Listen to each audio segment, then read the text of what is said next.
Hello, I'm Adam Newman. This is my official YouTube channel. Please subscribe and support us. The Young and the Restless Full Monday Update, the 6th of April 2026. There are moments in Genoa City when one sentence does more damage than any public scandal, any forged document, any boardroom betrayal. One sentence can break open a marriage, turn a son against a dynasty, and force every person in the room to confront the truth they were praying would stay buried a little longer. That is the kind of moment hanging over Victoria, Diane, Jack, Carl, Claire, Victor, Kane, and Holden now. It is not merely a clash of families. It is a war of belief, a war of bloodline conditioning. A war between those who still think power gives a person the right to decide what kind of pain is acceptable, and those who are finally beginning to understand that the most dangerous thing in Genoa City is not a lie by itself, but a lie that has been repeated for so long it has become family culture.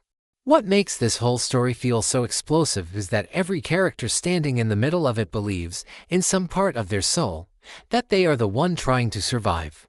That is always when people become most cruel.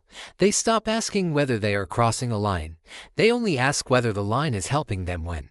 Victoria is terrifying in the quietest way, because she no longer needs to raise her voice to wound people. She has spent too many years under Victor's shadow, too many years learning that confidence can replace compassion, that composure can disguise brutality, and that if you say something coldly enough it sounds like wisdom instead of violence. When Carl corners her and demands to know whether she has anything to do with Victor's latest assault on his family, she does not collapse under the weight of what has happened to Jack.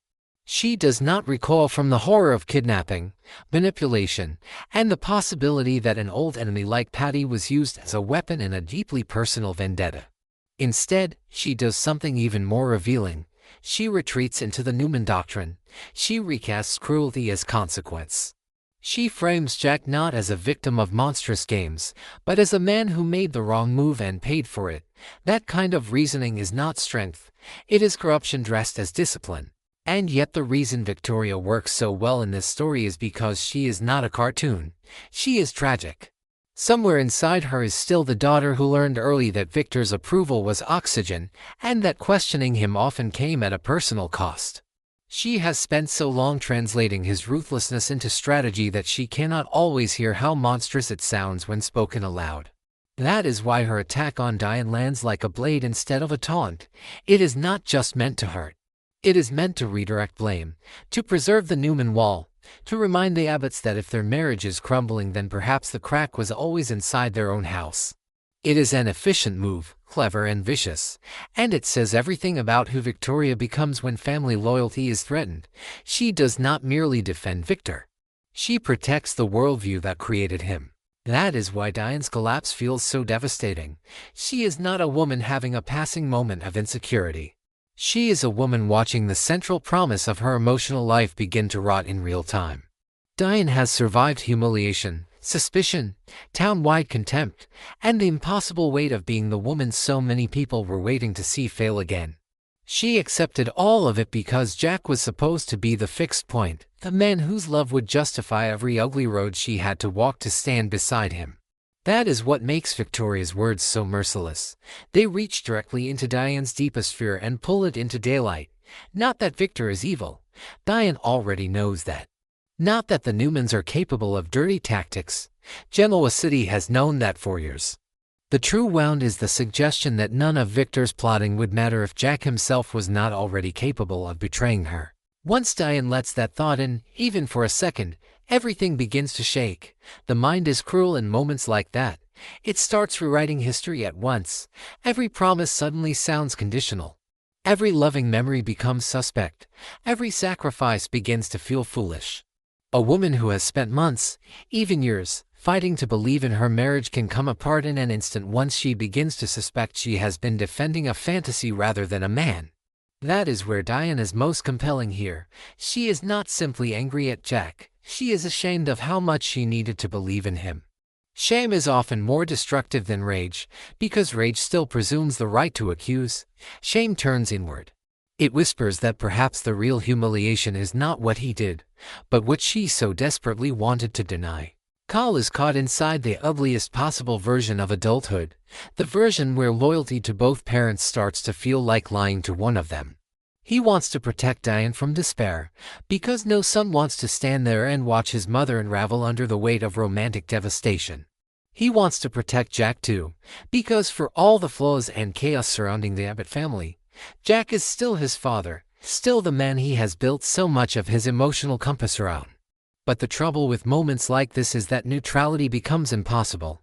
Kyle can insist Jack would never willingly choose Patty over Diane. He can plead for patience.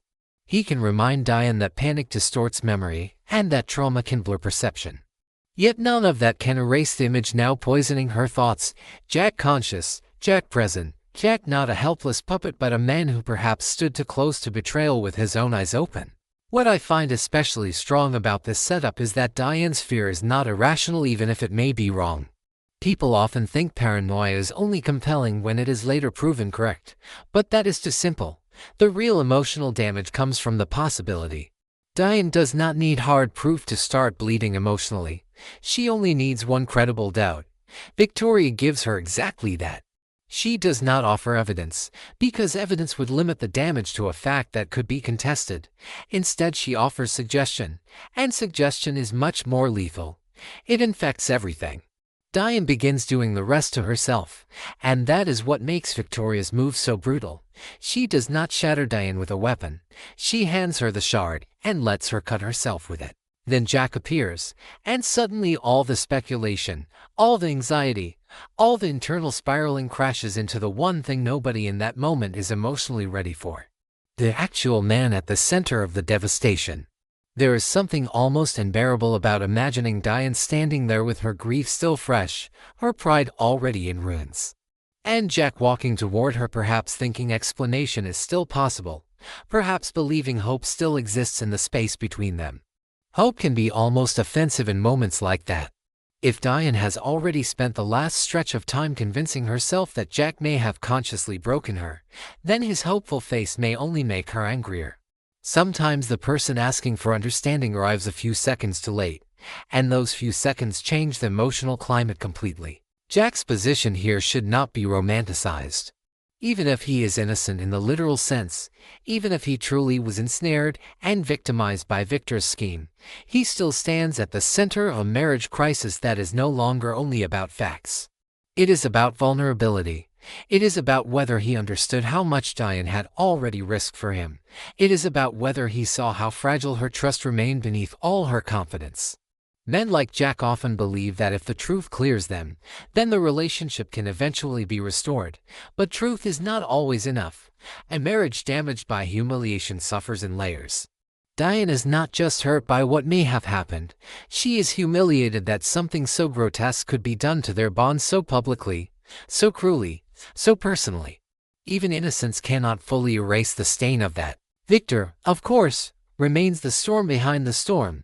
He does not need to be in every room to dominate the emotional weather. That is his signature. He creates situations so violent and invasive that everyone else ends up doing the secondary destruction for him. The Abbotts fracture under suspicion. Victoria doubles down in defense. Claire recoils in moral disgust. Kyle burns with helpless fury. Diane shatters. Jack hardens. Victor does not merely attack people. He contaminates the spaces around them until love itself starts speaking in the language of defense, strategy, and retaliation. That is why he remains so terrifying. He understands that the deepest revenge is not physical harm.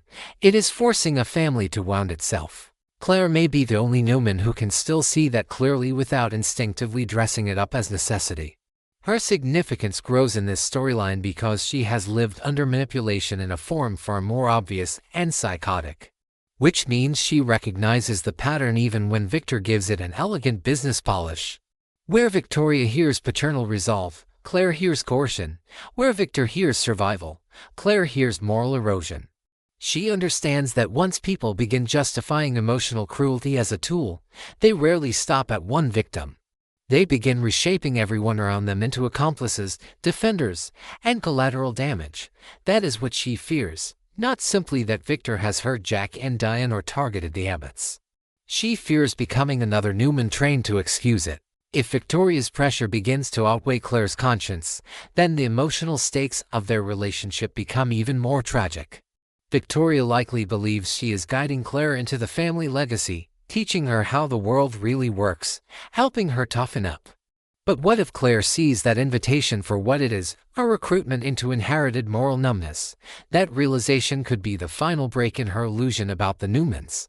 It is one thing to discover that Victor is ruthless. That is almost common knowledge in Genoa City. It is another to realize that the real engine of his power is not his cunning alone, but the family members who smooth out the edges of his cruelty and present it as realism. Claire may finally understand that the cult of Victor is not about blind adoration alone. It is about normalization.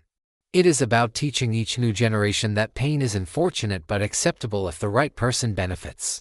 And while this emotional implosion unfolds in the Abbot Newman orbit, Kane is moving through the city with a different kind of hunger. His conflict with Victor is less intimate on the surface but no less poisonous underneath. Kane knows a direct hit against Victor is rarely clean. He knows the old man is too deeply rooted, too protected by fear, power, history, and family reflexes.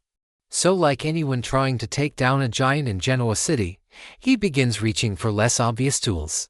Holden becomes one of them, and that alone tells us a great deal about Kane's current state of mind. He is no longer thinking in honorable lines. He is thinking like a man who has decided that if Victor plays dirty, then dirt may be the only language left on the table. Holden's dilemma is one of the most interesting pieces on the board because it is not just about money. Money is the bait, yes, and it matters. A generous payout has a way of silencing hesitation, especially for a man trying to find his place in a city where legacy names dominate everything. But the real danger lies in what the money is asking Holden to become. If Kane wants him to gather intelligence, stir trouble, get close to people Victor considers safe, or manipulate emotional weak points, then Holden is being asked to rent out his conscience for a war that may not even be his.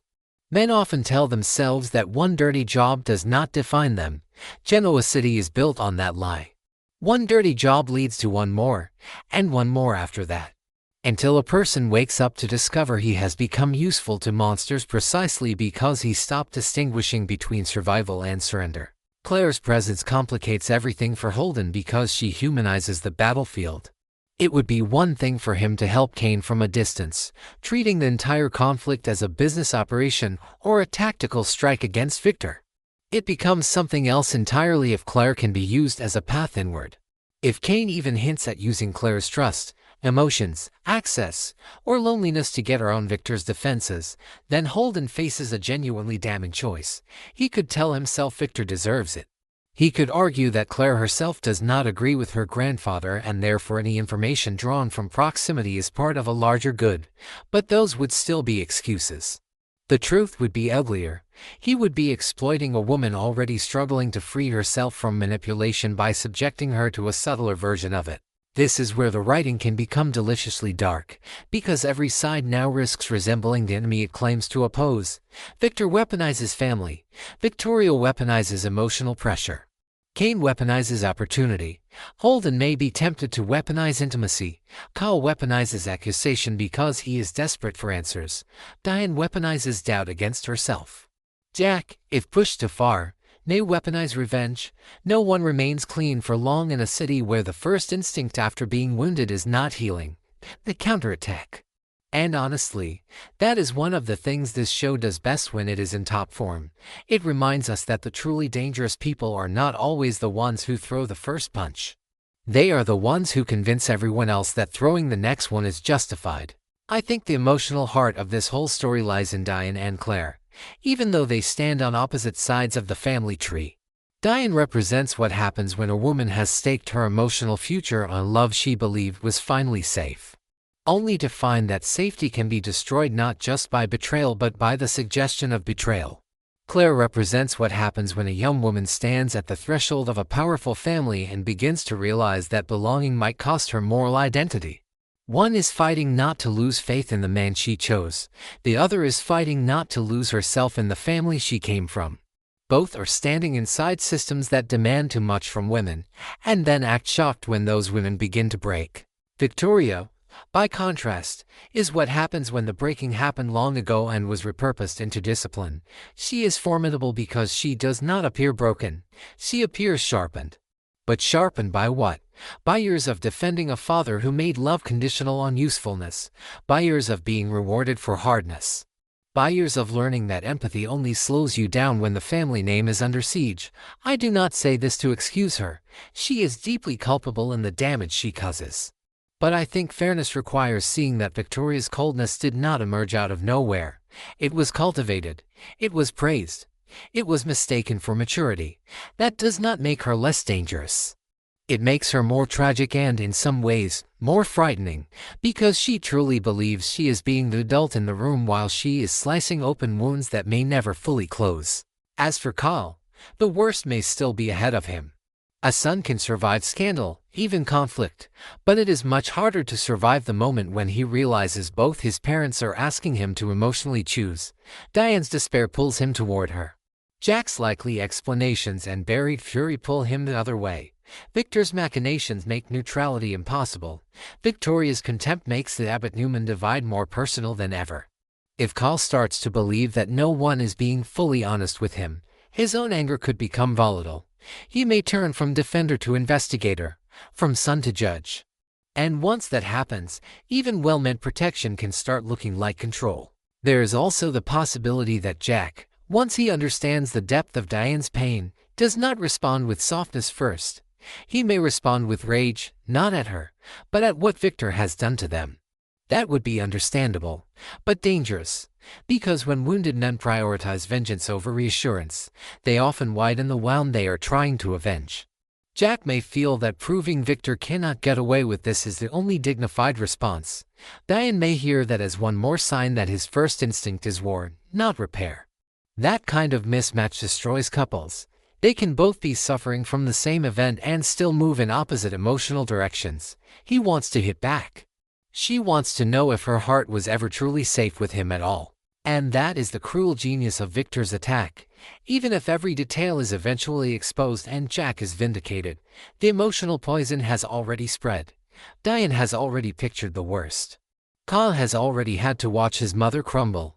Victoria has already proved she will defend her father to the edge of moral absurdity. Claire has already seen too much. Kane has already sensed an opening. Holden has already been offered a price. The damage is no longer theoretical. It is living inside each of them now, changing their tone, their choices, their thresholds.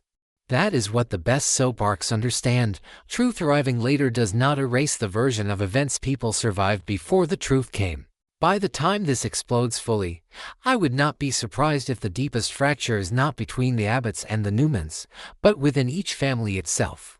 Diane may never again trust as easily, even if Jack gives her every reason to try.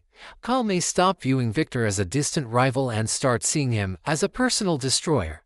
Claire may begin stepping away from the very family she longed to claim. Victoria may find herself isolated by the same loyalty she believed made her strong. Kane may go too far in his effort to topple Victor and discover that hatred can make men inventive but not honorable. Holden may accept dirty money only to realize too late that some jobs leave stains no amount of cash can wash away. And through all of it hangs that image of Diane turning toward Jack with heartbreak already written across her face. That, more than any plot twist, is what gives the story its force. Not the yacht, not the scheme, not even Victor's shadow. It is the side of two people who may still love each other desperately, standing on opposite sides of a lie so vicious that even innocents may not feel innocent enough to save them. That is the kind of pain that lingers. That is the kind of emotional wreckage viewers do not easily forget, because sometimes the most devastating moment is not the betrayal itself. It is the second just before the explanation begins, when one person still hopes and the other has already started mourning. There are moments in Genoa City when the emotional battlefield fractures into three separate fronts, each one burning with its own kind of rage. Each one feeding the other in ways no one fully understands until it is far too late to pull back. One man sharpening vengeance while pretending it is justice, one woman standing between loyalty and exhaustion, another woman collapsing under the weight of a love she no longer recognizes. And somewhere else, a different kind of emotional explosion quietly ticking toward detonation. That is where this story breathes now, in the silence between decisions, and the space where pain transforms into intention, and where intention slowly hardens into something far more dangerous. Because once people stop asking whether they are right and start deciding they deserve to win, everything that follows becomes inevitable. Jack is no longer thinking like a husband. That is the most terrifying shift of all. When he sits with Nikki, speaking calmly, almost too calmly, about giving Diane space as Billy advised, there is something deeply deceptive about the stillness in his tone. It is the stillness of a man who has already crossed an internal line and is now rearranging his behavior to match the decision he has made. Giving Diane space sounds considerate on the surface, almost noble, almost patient, but underneath it is avoidance. It is a way of postponing the conversation he knows will not go the way he wants. Because the truth is, Jack is not stepping back to heal his marriage, he is stepping back to prepare for war. That quiet admission, that he is mapping out a plan against Victor and that Victor will never see it coming, says more about Jack's state of mind than any emotional confession could. He is no longer trying to fix what has been broken, he is trying to retaliate against what broke it. And those are not the same thing. In fact, they often destroy each other. Because every ounce of energy Jack pours into dismantling Victor is an ounce he is not using to rebuild trust with Diane. That imbalance matters. It matters more than he realizes. A marriage does not collapse only because of betrayal or manipulation from outside forces. It collapses when one partner decides that revenge deserves priority over repair. Nikki sees it immediately, because she has lived inside Victor's world long enough to understand what revenge does to a person. She has watched it reshape him, justify him, isolate him, and ultimately trap him in a cycle where winning becomes more important than being at peace. That is why she tells Jack to put the sword down. It is not weakness, it is survival. Nikki knows that once a man defines himself by what he must destroy, he loses the ability to recognize what is worth saving. But Jack cannot hear that, not now. Not when the humiliation is still fresh, when the image of Patty on that yacht still burns through his pride. When the idea that Victor orchestrated something so personal feels like an unforgivable violation. What makes Jack compelling here is not that he is wrong to be furious. He has every reason to be. The situation is grotesque, invasive, designed to humiliate him not just as a man but as a husband. The problem is not his anger. The problem is where he directs it. Instead of confronting the emotional wreckage in his own marriage first, he externalizes the fight. He convinces himself that if Victor pays, then everything else will fall back into place. That is a seductive lie. It gives him purpose. It gives him control.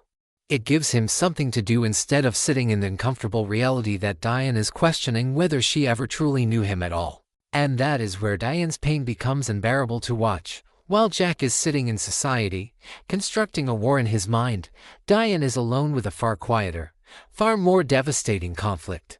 She is not thinking about Victor anymore. She is thinking about Jack. That is the difference between them now. Jack sees an enemy. Diane sees a possibility she cannot unsee. The possibility that the man she built her second life around may not be as unshakable as she believed. The possibility that when everything fell apart, he was not just a victim, but a participant, even if only emotionally. And once that thought takes root, it spreads with terrifying speed.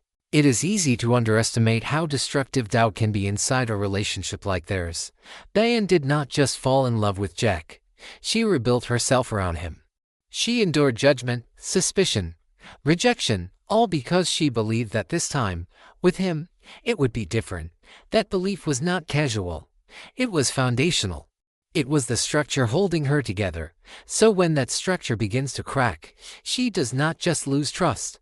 She loses orientation. She loses the sense of who she is in relation to him. That is why Victoria's words cut so deeply earlier. They did not introduce a new fear. They confirmed one Diane had been desperately trying to suppress. Nikki's admission about seeing Diane argue with Patty only sharpens the blade further. It gives shape to Diane's worst suspicions. It makes the nightmare feel real, tangible, undeniable. And Nikki, caught between two sides of this war, becomes something else entirely, a witness who cannot fix what she sees. She understands Jack's rage. She understands Diane's heartbreak. She even understands Victor's twisted logic, though she no longer agrees with it. That position is exhausting, because no matter what she says, someone will hear it as betrayal. If she supports Jack, she becomes complicit in his spiral. If she defends Diane, she risks pushing Jack further into isolation. If she condemns Victor, she reopens wounds in her own marriage that have never fully healed. There is a quiet tragedy in Nikki admitting that she misses the ranch, misses the horses, even misses Victor. That confession reveals something essential about her. She is not free from him, not entirely.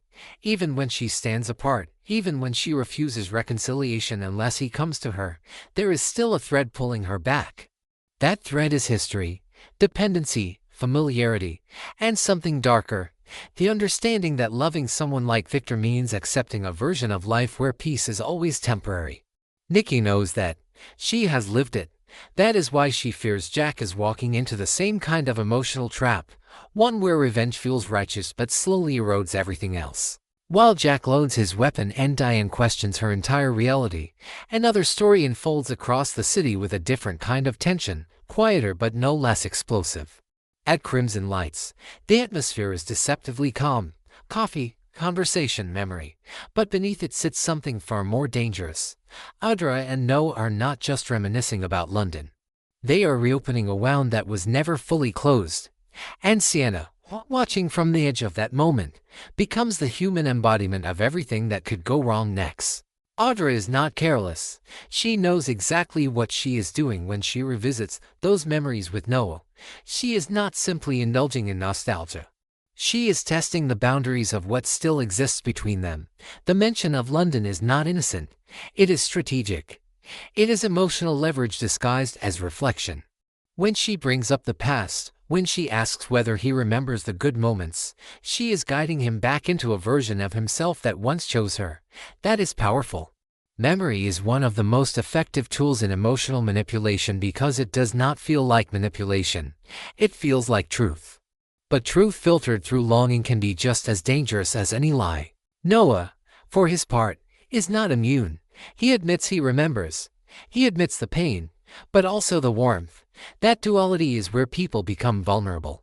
Because once you admit that something was both beautiful and painful, you open the door to imagining that it could have been different, that it could have been saved, that it might still be recoverable under the right circumstances. And then comes the most devastating line of all, the one about the baby, the one about what might have been if that loss had not happened. That is not just regret, that is emotional destabilization. It reframes their entire history as a tragedy rather than a failure, and tragedies invite revision. They invite second chances. Sienna witnessing that moment transforms everything, because she is no longer just a girlfriend or an observer. She becomes a woman forced to watch the man she cares about drift emotionally towards someone who represents a past he has not fully released. And there is nothing more volatile than that position. Jealousy in this context is not petty. It is existential. It is the fear that no matter what she does, she cannot compete with a memory that has been sanctified by loss. Sienna is not reacting to a simple flirtation. She is reacting to the possibility that she is standing in the shadow of a story that never truly ended. That is why she becomes a bomb waiting to explode, because emotions like that do not stay contained. They demand expression. They demand confrontation. And when they finally surface, they rarely come out clean. They come out sharp, defensive, sometimes even cruel. Sienna may not intend to create chaos, but the position she has been placed in almost guarantees that she will. Because silence would mean accepting a role she cannot live with, and confrontation risks pushing Noah further toward Audra. It is a no-win situation, and those are the ones that produce the most destructive reactions. What ties all of these threads together is the same underlying force, the inability of these characters to sit with pain without immediately converting it into action. Jack turns pain into revenge. Diane turns pain into doubt. Nikki turns pain into caution. Victor turns pain into domination. Victoria turns pain into justification. Audra turns pain into seduction. Noah turns pain into nostalgia. Sienna turns pain into impending confrontation. No one is simply feeling. Everyone is reacting. And that is what creates the chain reaction. Because when one person reacts, it triggers another, until the entire system is moving too fast for anyone to step back and ask whether any of this is actually helping. If there is a point of fairness in all of this, it is that no one here is entirely wrong in how they feel. Jack has every right to be furious. Diane has every right to be shattered. Nikki has every right to be cautious. Sienna has every right to be threatened. Even Audra, in her own way, has a right to revisit a past that shaped her. The tragedy lies not in the emotions themselves, but in what each character chooses to do with them, because emotion does not excuse destruction, it only explains it. And in Genoa City, explanation is rarely enough to stop the damage once it has begun. By the time these stories collide, the fallout will not be clean. Jack may succeed in striking at Victor, but lose Diane in the process. Diane may demand truth, but be unable to accept it even if it is given. Nikki may try to mediate, but find herself pulled back into the very conflict she wanted to avoid. Sienna may confront Noah and ignite a conflict that exposes just how unfinished his connection with Audra truly is. And Victor, watching from his position of calculated distance, may once again prove that the most effective way to destroy your enemies is to make them destroy each other. And that is the cruel brilliance of it all. No explosion is needed, no dramatic revelation. Just a few well-placed manipulations, a few emotional cracks, and a series of people who cannot stop themselves from pushing those cracks wider. By the time anyone realizes how far things have gone, the damage will already be permanent, because in this world, the most dangerous weapon is not power. It is the moment when someone decides that their pain gives them permission to become something they once would have feared.